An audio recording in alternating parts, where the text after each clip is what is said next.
Ini sebab apa? You don't want to start your career with a blemish, okay?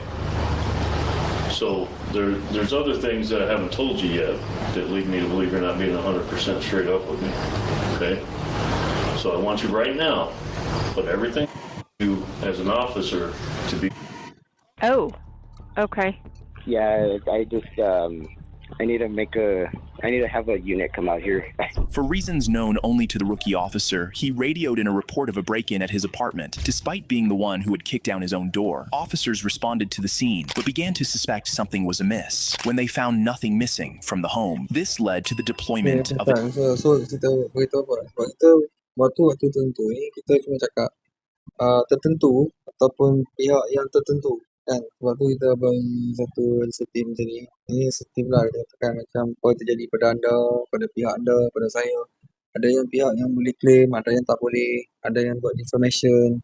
Bila dia tambah defamation. Kadang-kadang benda tu dia tak sedari oleh pihak yang nak tuntutan, materi, kawasan atau orang-orang terdekat. Kadang-kadang dia perlu dicakap atau sampaikan. Setiap hari nanti ada orang beritahu dan kita akan isi apa yang dihilangkan, borang-borang tu semua kan berubah, bahkan alat komunikasi kita yang berubah, hilang, diletak pula ke pijat dan juga relay. Bila dia kata tu polis yang letak, dia claim balik fire, dia cakap kita tu persis tau. Itu topik off, you cakap fire macam tu tak elok. Orang tu budaya tu, kalau kamu marah betul pun sekalipun, benda yang kamu buat salah, kamu tak boleh bertanggungjawab, betul tak? Kata Zarif. Dia topik off, dia tahu timbalan dia yang cakap banyak tu, ketul-ketul. Dengar. Tu.